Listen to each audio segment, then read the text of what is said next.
હમણાંથી પુરુષોત્તમભાઈ રૂપાલાના વક્તવ્યના વિવાદ અંગે પાછું ફરી વખત વિડીયો બનાવવાનો વિચાર આવ્યો.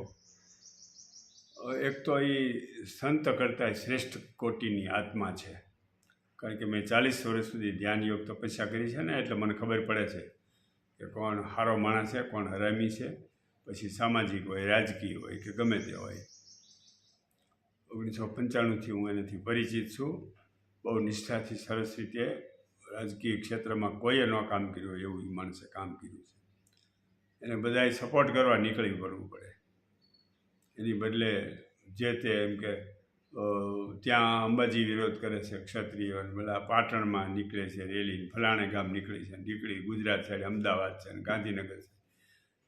હવે ભાઈ, એને અહીંયા રાજકોટના વિકાસની હારે કાંઈ નાવા નીચોવાની નથી, કાંઈ લેવા દેવા નથી કાંઈ, અને એને વિરોધ કરવાનું સૂજે છે.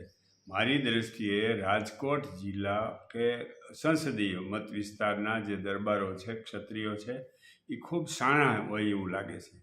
બુદ્ધિપૂર્વક અને ડાપણથી કાર્ય કરી રહ્યા હોય અને ચાલી રહ્યા હોય એવું મને લાગે છે. એટલે ધન્યવાદ દેવો પડે એને, કારણ કે મેં તો આટલા વર્ષોથી જોયું છે કે રાજકોટમાં કોંગ્રેસના શાસનમાં શું દશા હતી રાજકોટની, અને પછી ભાજપનું શાસન આવ્યું. એમાં ખાસ કરીને વિજયભાઈ રૂપાણી આવ્યા 5 વર્ષ સુધી. તો આ એમ્સથી માંડીને એરપોર્ટથી લઈને પાણી, લાઇટ, વીજળીથી લઈને રોડ, રસ્તા, કેટલું સરસ વિકાસનું કામ કર્યું. આ તો કમનસીબી કે ભાઈ આખી મિનિસ્ટ્રી બદલી નાખી એટલે એને જવાનું થયું. બાકી મેં એનું ધ્યાન દોર્યું હતું કે ભાઈ ડાંગમાં આવી તકલીફ છે આદિવાસીઓને, તો એણે મોટા લગભગ 35 કરોડના ખર્ચે મોટા જબરજસ્ત ચેક ડેમોનું મંજૂરી આપી. બધાય લોકો માટે કામ કર્યું. પણ રાજકોટ વિસ્તારના વિકાસનું કામ કરવું ભાઈ, તો રાજકોટ વિસ્તારના મતદારોએ એક જ વસ્તુ વિચારવાની હોય કે ભાઈ પુરુષોત્તમભાઈ રૂપાલાને ચૂંટીને આપણે દિલ્હી મોકલવાના છે, બસ. હવે કોંગ્રેસના શાસનમાં વીજળી જુઓ તો કેવી ખરાબ દિશા. સાંજે અંધારું થાય એના પહેલાં પાવર જતો રહે, રાતે 10 વાગે આવે, ત્યાં બધા ખેડૂતને બધા ગામડાવાળા હોઈ ગયા હોય. સવારે વહેલા વહી જાય 4 વાગે, પછી સવારે મોડેકથી આવે. એટલે અંધારે સૂવાનું, અંધારે ઉઠવાનું અને કામ કરવાનું અંધારામાં. આવી ખરાબ દિશા હતી. સરકારી ઓફિસ ગમે એ જુઓ, મામલતદાર હોય, ડેપ્યુટી કલેક્ટર હોય, પોલીસ સ્ટેશન હોય, બધા નળિયાવાળા મકાન, ક્યાંય કોઈ સારું. આપણે મુલાકાતીઓને બેસવા માટે ઓલો બાકડો મૂક્યો હોય ને, એ 50 વર્ષ જૂનો હળી ગયેલો હોય, આપણે આમ હલીએ તો ખુલ્લે ચીપટીઓ આવે, એવા તો બેઠક વ્યવસ્થા હોય. અત્યારે વેઇટિંગ રૂમ હોય મુલાકાતીને મળવાના, એસી રૂમ, કેવી સરસ વ્યવસ્થા કરી. કદી આવું વિચાર્યું હતું? કદી આવી રીતે ગામડે ગામડે પાણી પહોંચે, નર્મદાનું પેટા કેનાલો અને નળનું કેટલું સરસ આયોજન કર્યું છે. એટલે હું કોઈ પક્ષારે જોડાયેલો નથી, પણ મને એક વસ્તુ સમજાય છે કે જે વિકાસનું કાર્ય થઈ રહ્યું છે એ કોંગ્રેસની હેસિયત નથી, અને એનો ચૂંટાય કદાચ કોઈ માણસ તો એ એક જણો શું કરવાનો હતો, એ આપણા રાજકોટ જિલ્લાનો વિકાસ 5 વર્ષ માટે સ્ટોપ. અને હમણાં કોઈ વિડીયો મેં સાંભળ્યું હતું, ભાઈ કોઈક લેવા પટેલ બોલતો હતો અકલ વગીરનો, બરાબર. હવે ભાઈ, લેવા ને કડવા ને એ તમે લપ ક્યાં કરો છો? ઉમેદવાર કેવો છો? હું લેવા પટેલ છું. તો એના કારણે કાંઈ લેવા, મારા ફાધર કે મારો દીકરો સર્જન હોય અને એને ઓપરેશન સારું ન આવડતું અને માણા મારવાનો ધંધો કરે, તો મારા બાપ કે દીકરા પાસે ઓપરેશન ન કરાવે.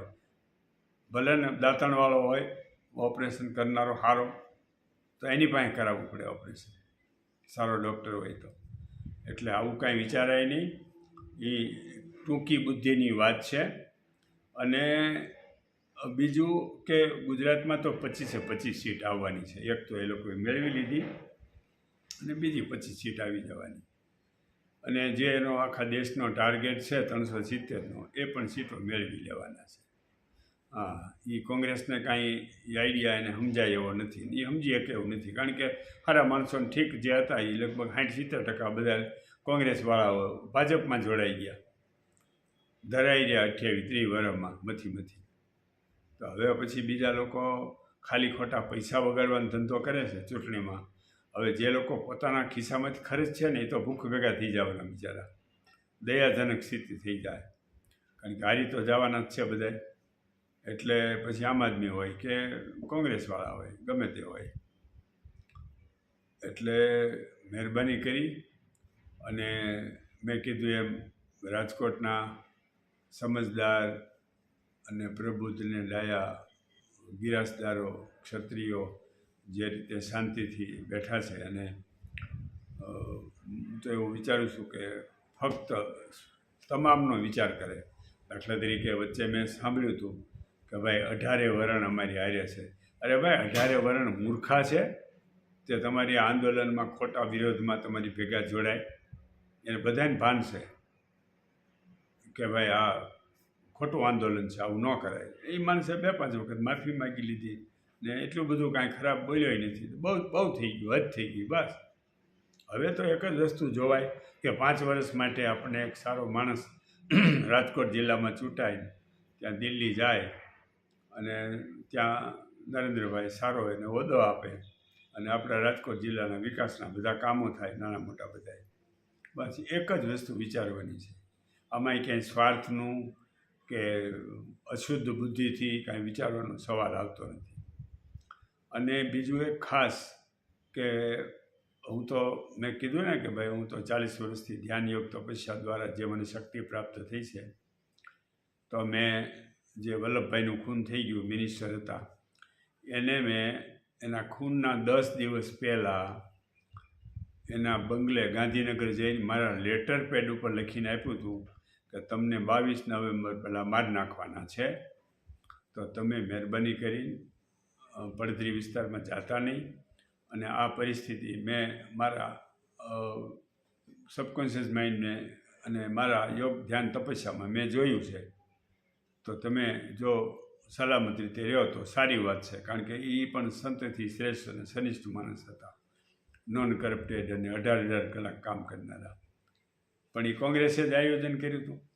અમરસિંહ ચૌધરી હતા, અમરસિંહ વાઘેલા હતા, એ લોકોએ પ્લાનિંગ કર્યું હતું પતાવી દેવાનું.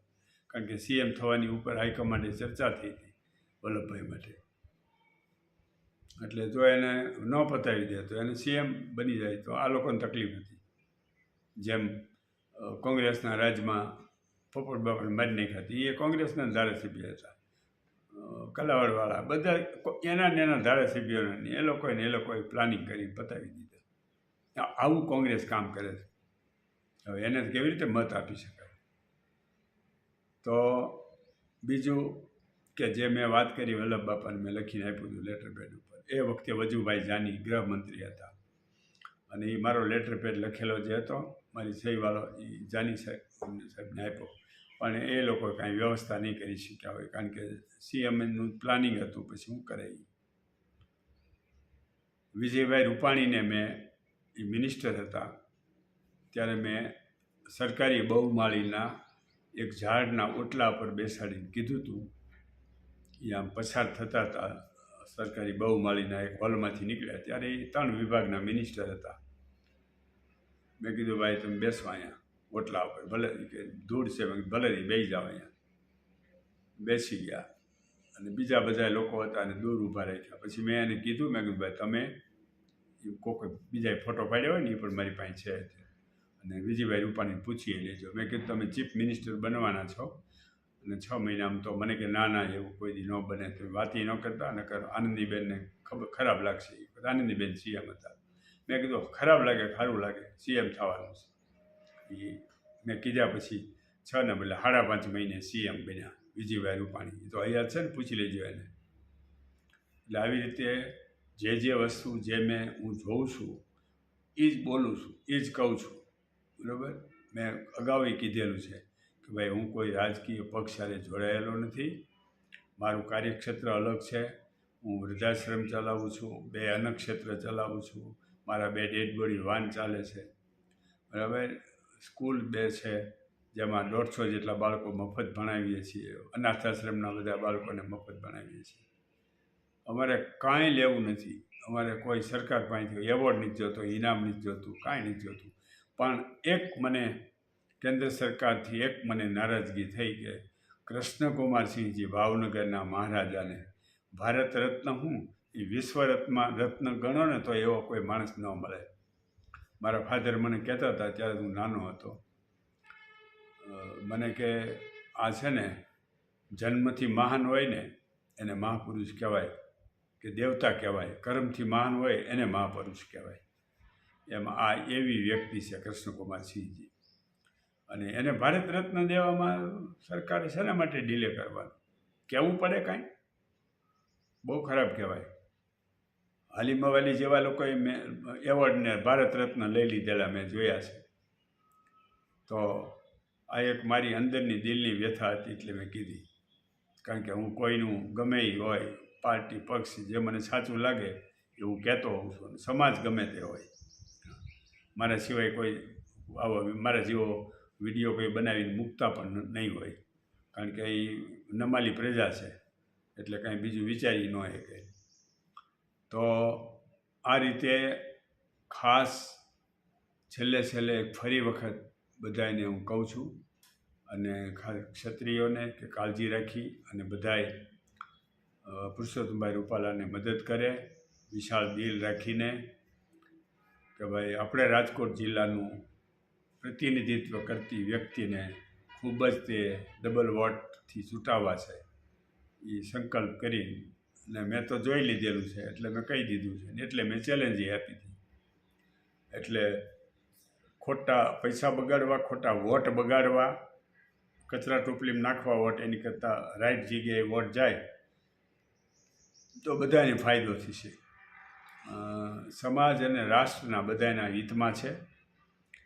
નરેન્દ્રભાઈ મોદી હયાત છે ને જ્યાં સુધી, એનું આયુષ્ય છે જીવિત ત્યાં સુધી કોઈનો વારો આવવાનો નથી. ગમે આ ઊંચા થઈને હેઠા પડે તોય બધા પાર્ટીઓ એક થાય તોય ભલે, જે કરવું એ કરે. હા, એટલે કોઈ જાતનું જે રીતને રાજયોગને જે રીતે મેં જોઈ લીધું છે, બીજા કોઈનો કદી વારો આવવાનો નથી. પછી કેન્દ્ર હોય તો ભલે, ગુજરાત હોય તો ભલે. તો ખાસ છેલ્લે ફરી વખત પટેલોને તો હું ખાસ કહું જ છું, લેવા કરવા ગમે તે હોય તોય 100% વોટિંગ કરજો. અને પુરુષોત્તમભાઈ રૂપાલાની ગજગજ છાતી ફૂલે એવું વોટિંગ અને એટલા એના મત મળે. અને એને પણ કાયમ ઈચ્છા રહે કે સમગ્ર સમાજ 18 વરણ આપણી હારે રહી અને વોટ આપ્યા છે એટલે સમગ્ર સમાજનું ભલું થાય એવા જાહેર હિતના કાર્યોમાં એ હંમેશા મદદગાર રહેશે. તો પુરુષોત્તમભાઈ રૂપાલાને તો હું વંદન કરું છું. અને મારો તો 1996-97નો અનુભવ પણ છે કે જ્યાં ખોટી જગ્યાએ ખોટું કામ ચાલતું હોય સરકારનું, ત્યાં આવીને રાતોરાત આવી અને એ અટકાવીને એને રાઇટ વે ઉપર કામ કરાવ્યું છે. એ બધા મેં અનુભવો જોયેલા છે. એટલે હું જ્યારે પુરુષોત્તમભાઈ રૂપાલાનું અહીં નક્કી થયું કે રાજકોટ ખાતે ટિકિટ મળી ત્યારે તો ખૂબ રાજી થયો. પણ એ તો થોડુંક લૌકિક વાત કરતા હોય તો એ કાંઈક રૂખી સમાજની વાત કરતા હોય, એમાં બોલી ગયા હોય, ભૂતકાળનું કાંઈક જે એને વાંચ્યું સાંભળ્યું હોય. પણ એમાં આટલો બધો ઓહાપો કરવાની કોઈ બાબત નહોતી. એટલે દરબારનું માન સન્માન જળવાય. એ લડાયક પ્રજા હતી અને યુદ્ધ જે કર્યા સમાજ માટે, સમગ્ર સમાજ માટે, ગાયો માટે યુદ્ધ કર્યા તો એ બધા દરબારો જ લડ્યા છે. કે બીજી કોઈ કોમે કંઈ લડાયક રીતે લડ્યા નથી. રજવાડાઓ છે એ રાજ કરતા હતા, રજપૂત કોમ્યુનિટી છે એ યુદ્ધ કરતી હતી, અને ખવાસ કોમ્યુનિટી છે તો એ રાજાઓને ત્યાં બધા કામકાજને એ બધું સંભાળતા હતા પેલેસમાં બધે. એટલે એ બધાય મહત્ત્વના જ હતા. એટલે અત્યારે પણ એ લોહી છે ને ક્ષત્રિય, એટલે એને લાગી આવે, સ્વાભાવિક છે. પણ પછી એની ઉદારતા એટલી હોય કે જે માફ પણ કરી દે. ઓકે, ચાલો.